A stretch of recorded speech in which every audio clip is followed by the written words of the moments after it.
My name is Marcus Webb. I'm 28. And if you'd asked me a year ago what could possibly go wrong in a town like Dry Hollow, I'd have said, everything already did.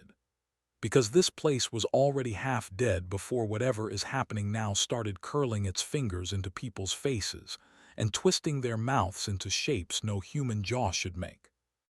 I moved here in January, took the night tech job at the County Emergency Operations Center, because it paid just enough and nobody asked too many questions about why a guy in a black hoodie with a faded logo, dark jeans and steel-toe boots was looking for work in the middle of nowhere with no family listed on his forms. Dry Hollow was the kind of place where the main street shut down by 9, and the loudest thing at night was the wind hitting the corrugated metal roofs out by the grain silos. If you wanted trouble, you had to import it.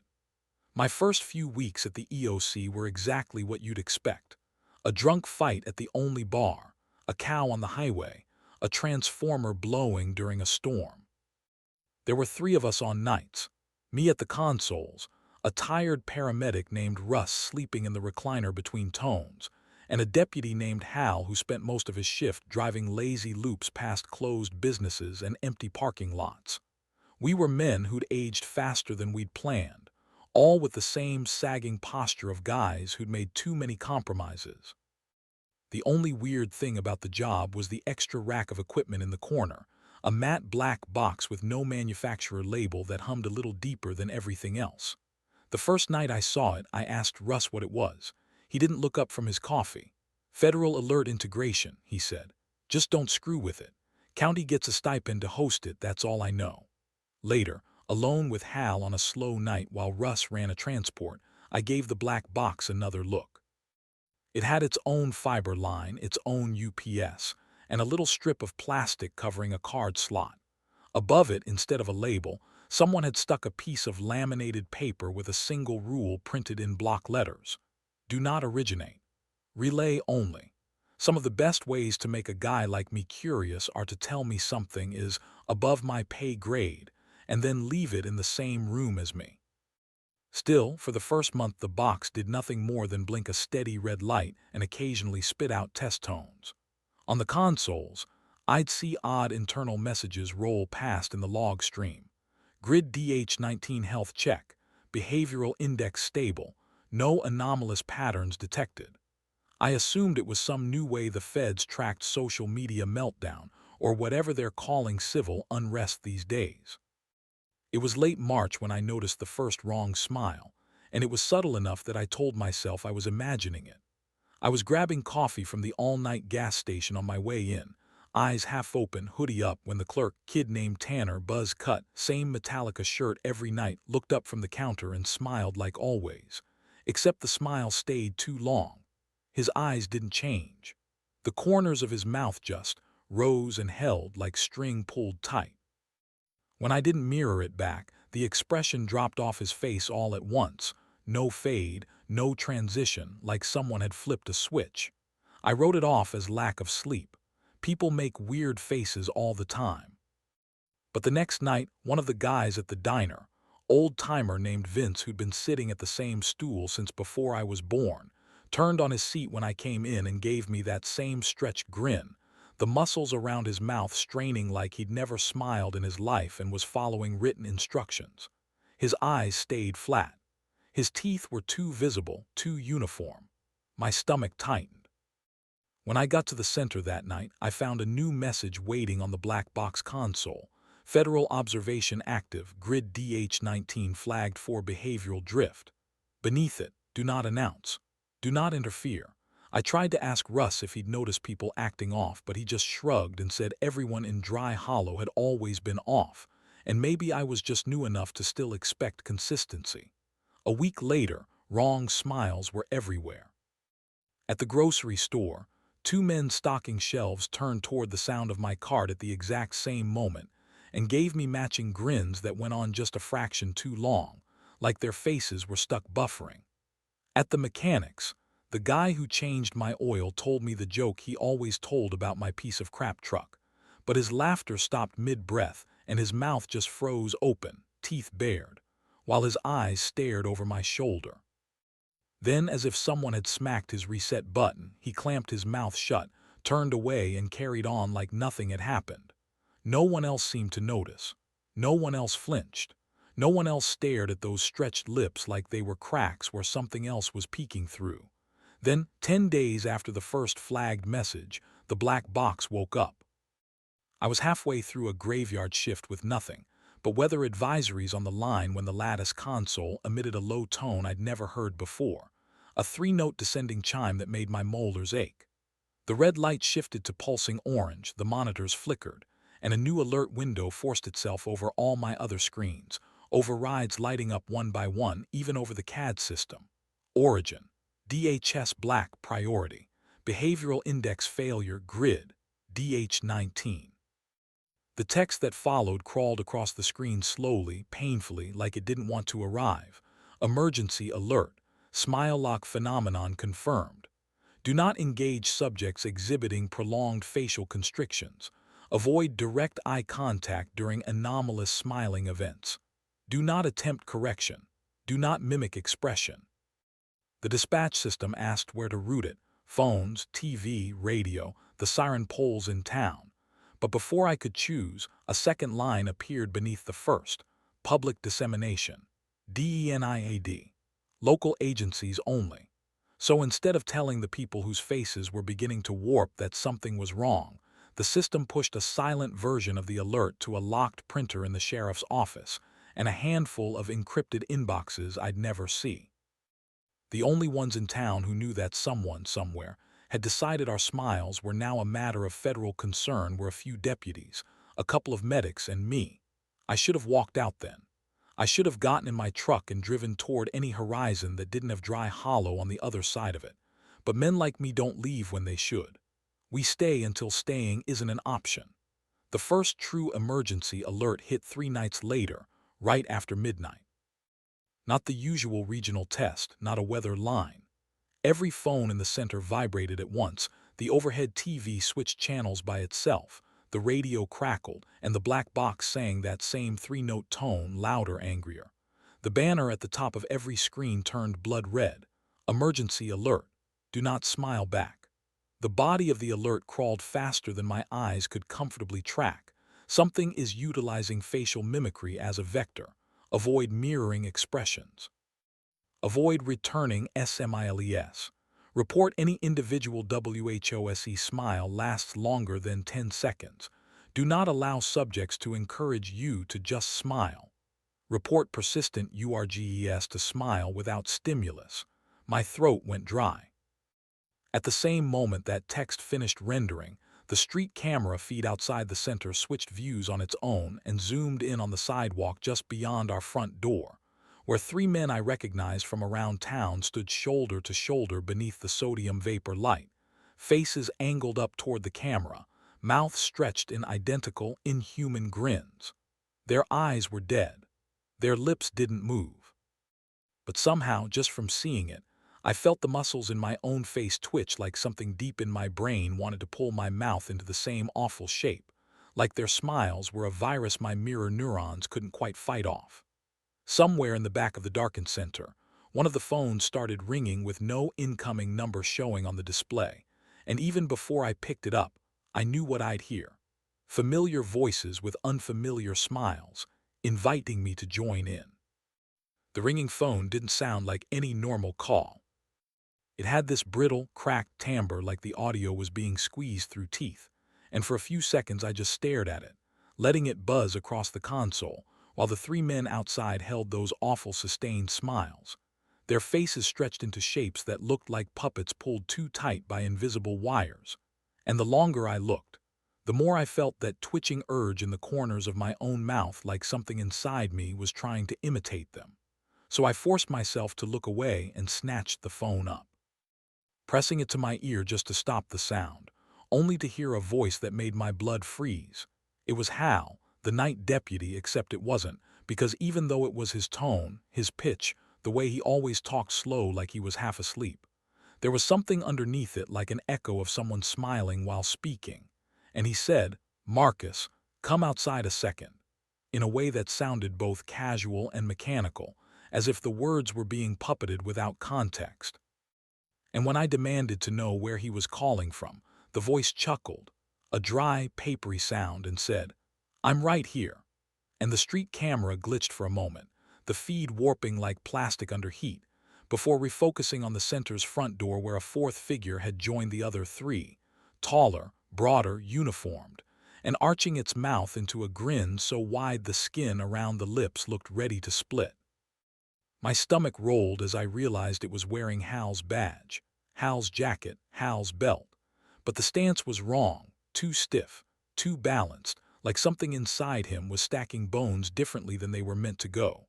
And while I watched the four smiling figures, the black alert box behind me emitted a low-frequency hum that vibrated through the floor like a migraine beating through concrete, followed by a new line of text. Behavioral index failure severe. Infiltration confirmed. Do not open doors under any circumstance. Russ stirred in his recliner then, rubbing his face like a man waking from a nightmare. And when he saw the alert systems flashing, he swore and stumbled to the consoles, asking me what the hell was going on. But when he looked at the monitors and saw the figures outside, his voice caught in his throat and his jaw began to clench. Not in fear, but in the first twitch of a smile. And I grabbed his shoulder and shouted not to look, not to mirror them, and he blinked hard and backed away. Pressing both hands against his face like he was trying to physically keep it from changing, he whispered, "What is that outside? Why are they all smiling?" And I told him what I'd seen around town, the stretched expressions, the frozen laughter, the unnatural mirroring, and how the federal alert had warned us not to engage, not to return a smile, not to let the facial mimicry get into our heads. And Russ swayed like a man about to faint, muttering that he'd seen his wife do something weird with her face the other morning but thought she was joking, except now he wasn't sure she'd actually been joking at all. The phone started ringing again, every line, every extension, each one carrying a different familiar voice calling my name, Russ's name, even Hal's voice again saying, "Let us in, Marcus, it's cold." But the temperature outside was mild, and beneath every voice there was this horrible rhythm, like teeth tapping together behind each word, and Russ was covering his ears, trembling, saying, "They're not real, they're not real." But I didn't know if that was true because something wearing Hal's skin was indeed real and standing 20 feet from us, smiling hard enough that its cheeks were turning purple. I moved to the emergency override controls, hitting the panic lock for all doors and windows, and the moment the reinforced bars slammed into place, the figures outside reacted like animals that had heard prey bolt. All four turned their heads simultaneously, slowly, their necks rotating with a grinding jerkiness that made bile rise in my throat, and they stepped closer to the door, moving in unison, not walking but drifting forward like they were being pulled by string. Then something I will never forget happened.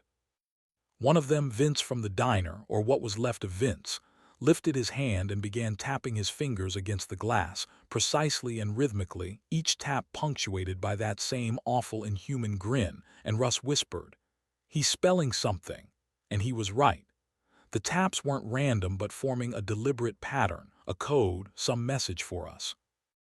Though I didn't recognize it at first until my brain caught up and realized he was tapping the same sequence of tones used in the EAS test patterns. Not words, but alert codes, as if whatever had taken these people was trying to communicate using human emergency protocol, as if it had learned it from somewhere, maybe from all those silent alerts the black box had been relaying. Then the overhead displays flickered again, and a new alert forced itself onto every screen with such violence that the glass buzzed. Emergency alert, facial vector spread active, townspeople compromised. Do not allow eye contact. Do not allow smiling. Do not allow them to see your face. Evacuation blocked. Containment priority. At the bottom of the alert, a line appeared that made every hair on my body stand on end. If you see someone smiling ATYOU, run before they finish. I didn't want to believe the alert, didn't want to accept that half the town was compromised, that whatever was puppeting people's faces had turned our emergency protocols into a language.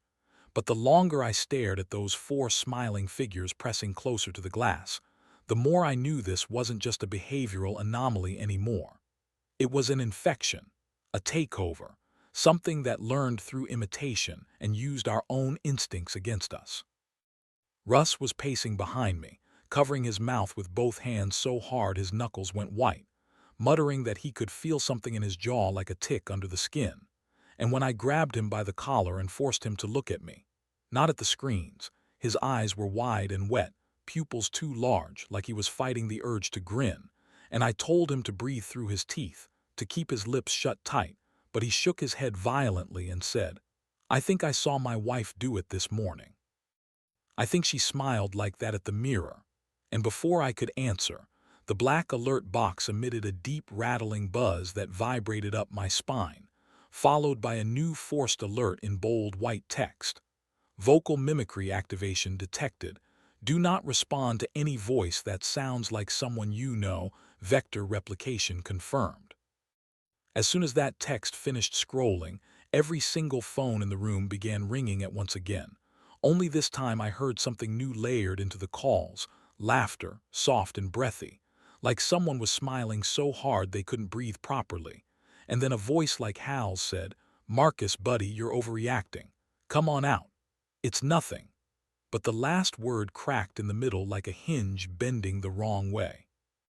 I cut the audio feed, but that didn't stop the sound, because the thing wearing Hal's skin began speaking directly through the glass door, its grin widening as its jaw bones creaked like wet sticks. "It's warmer out here," it crooned, "and you don't have to pretend anymore." Russ shoved his fist against his own mouth so hard I thought he would break teeth just to keep from responding, and I dragged him back from the entryway, forcing him behind the consoles while I manually shut down every camera feed except the external perimeter. But the system kept trying to override me like the black box had taken partial control, and new messages kept flashing. "Do not show your face. Do not show your teeth. Do not let them see you smile." I wasn't planning on smiling anytime soon, but when I caught my reflection in a darkened monitor, the faint upward twitch at the corner of my own mouth nearly made me vomit.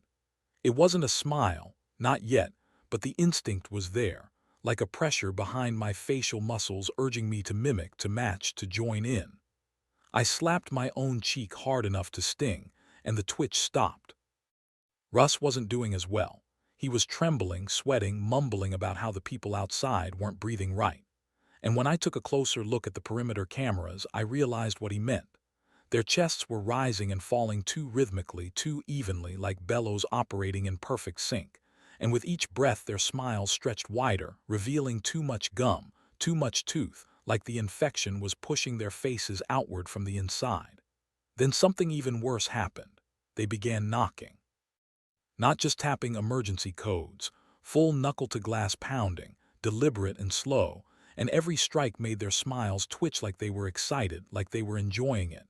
And the black box let out another grinding hum as new text appeared. "Infiltration probable, internal behavioral drift detected, check each other for microexpressive contamination." That was when Russ suddenly froze, eyes glassy, and whispered, "Marcus, don't freak out." But I think I can hear my wife laughing behind me, and I spun around so fast I nearly toppled a chair, but we were alone, just us, the consoles and the growing chorus of tapping outside. And then Russ began to lift his hand, very slowly, toward his own face, like he was about to peel his lips back into a smile. I grabbed his wrist, forced it down, and he jerked like I'd pulled him out of a trance, tears streaming down his face as he stammered, "It's in my head, I can feel it in my head." And I dragged him into the back hallway to get him away from the glass before whatever was happening took him completely.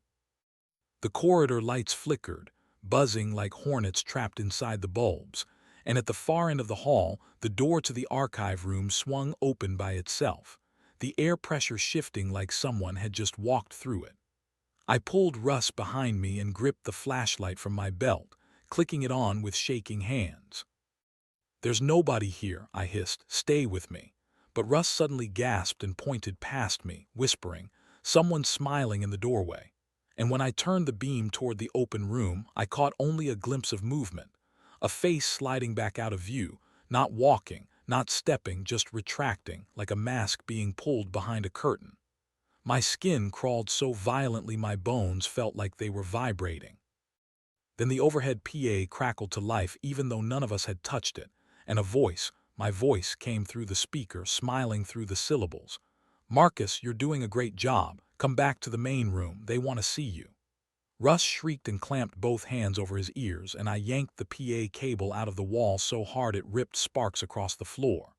The voice cut instantly, but the tapping on the glass up front intensified, turning frantic, eager, like we had angered something.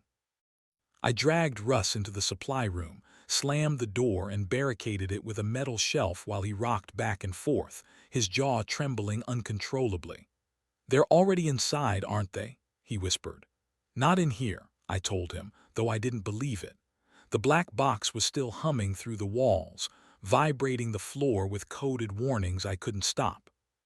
"It's using voices," I said, "and faces and maybe thoughts, I don't know, but we stay alive by staying quiet and staying expressionless. No smiling, no reacting, nothing." Then, from the dark hallway, a new sound scraped across the tile floor, footsteps, slow, dragging, deliberate. Something was moving inside the center now, something smiling, and it was coming toward us. The footsteps in the hallway weren't rushed or frantic.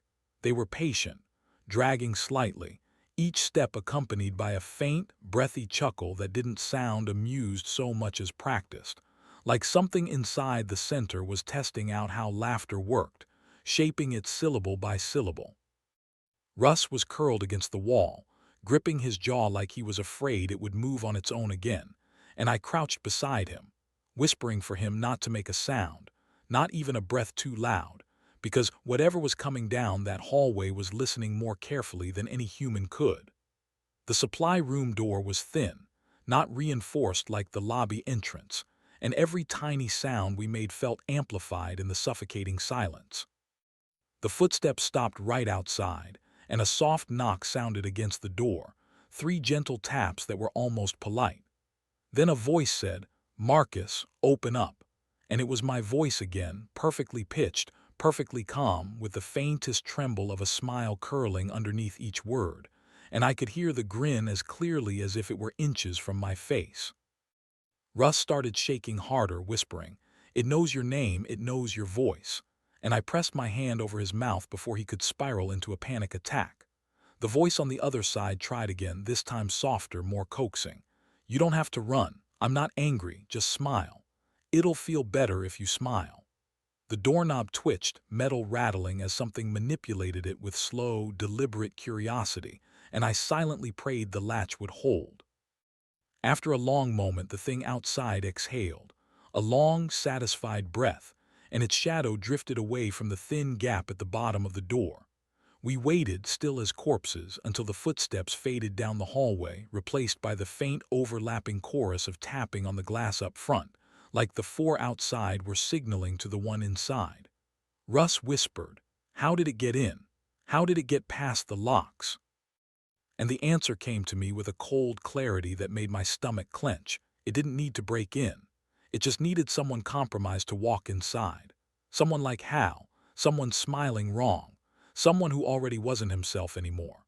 We couldn't stay in the supply room forever. The air was getting hot, the walls sweating with humidity from the backup vents, and Russ was reaching a dangerous breaking point, his jaw twitching harder, his breath short and shallow.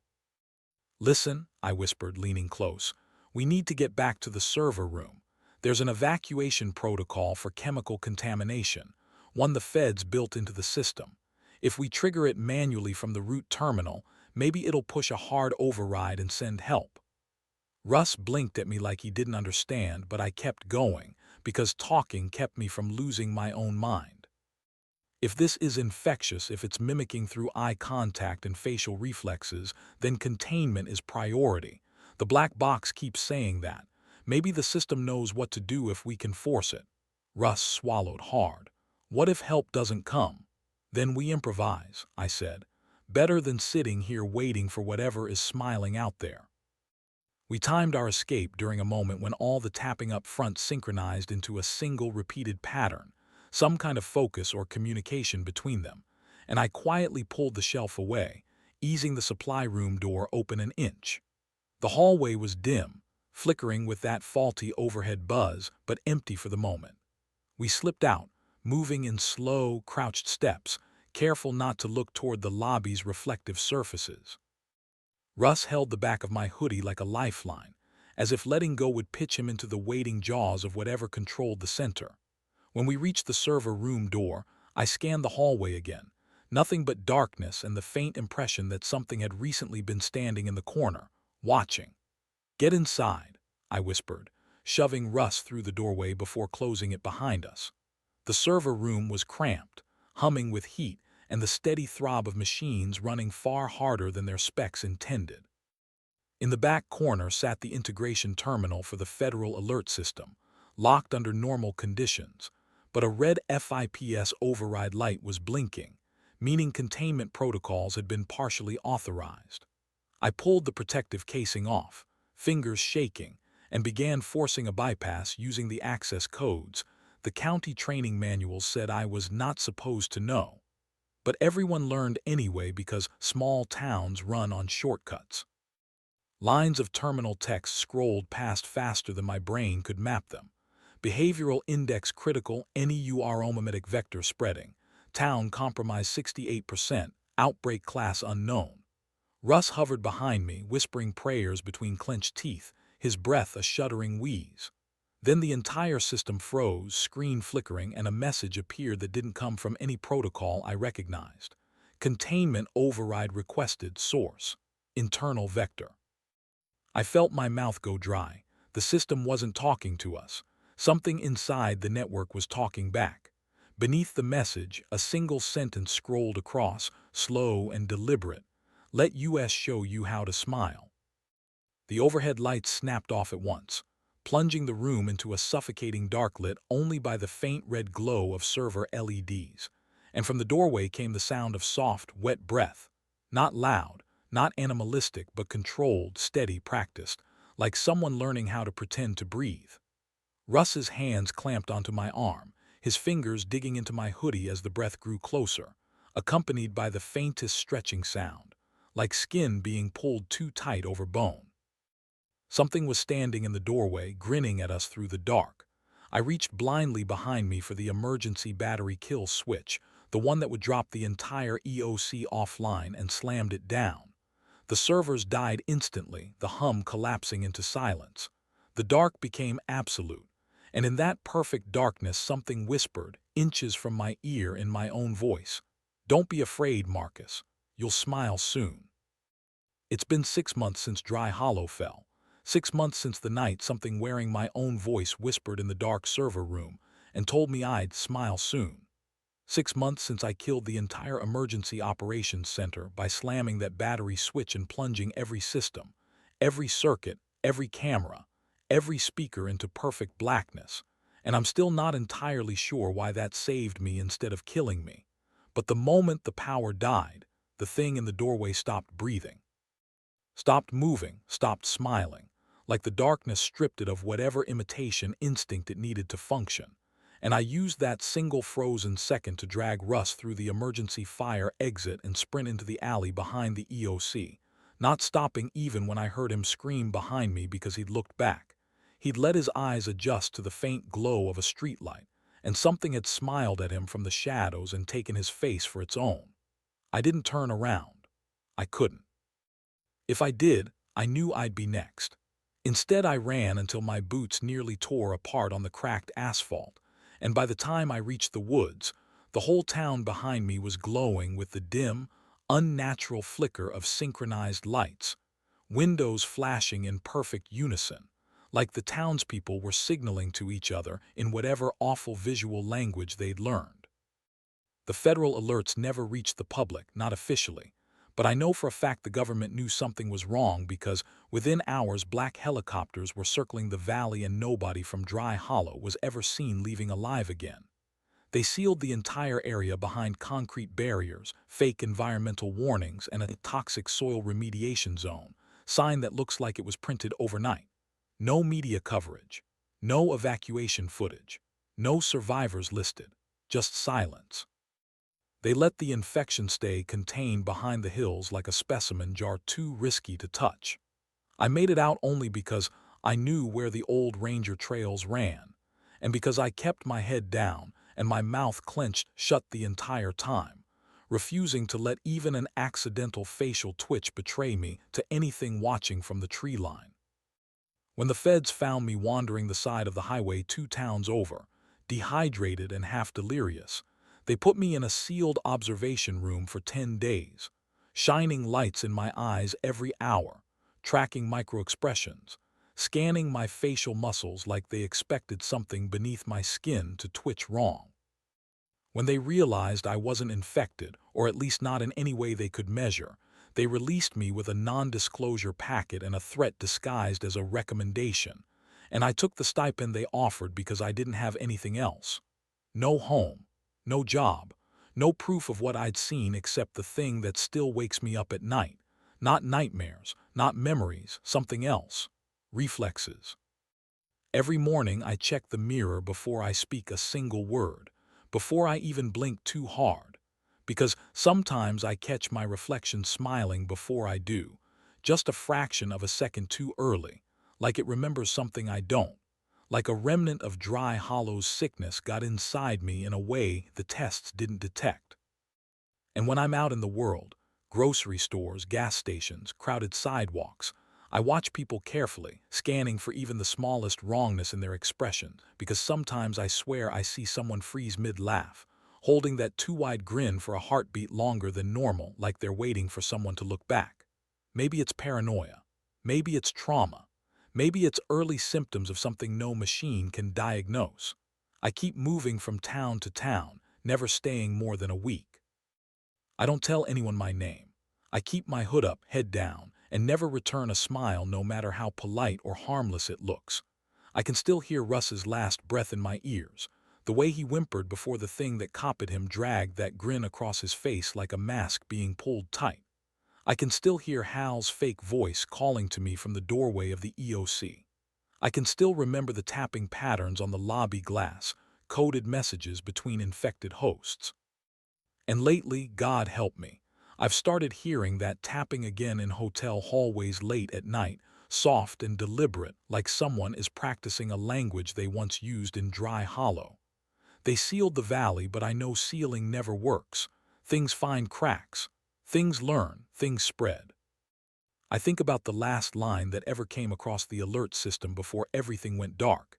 If you see someone smiling ATYOU, run before they finish. And I know now that line wasn't a warning for Dry Hollow. It was a warning for everywhere else. Because yesterday at a rest stop outside Reno, the cashier looked at me, and I swear on whatever is left of my sanity that he smiled just a little too long, and I haven't slept since. I keep hearing my own voice whispering behind me in empty rooms. I keep seeing reflections twitch. And I know deep in my bones that whatever replaced the townspeople isn't contained anymore.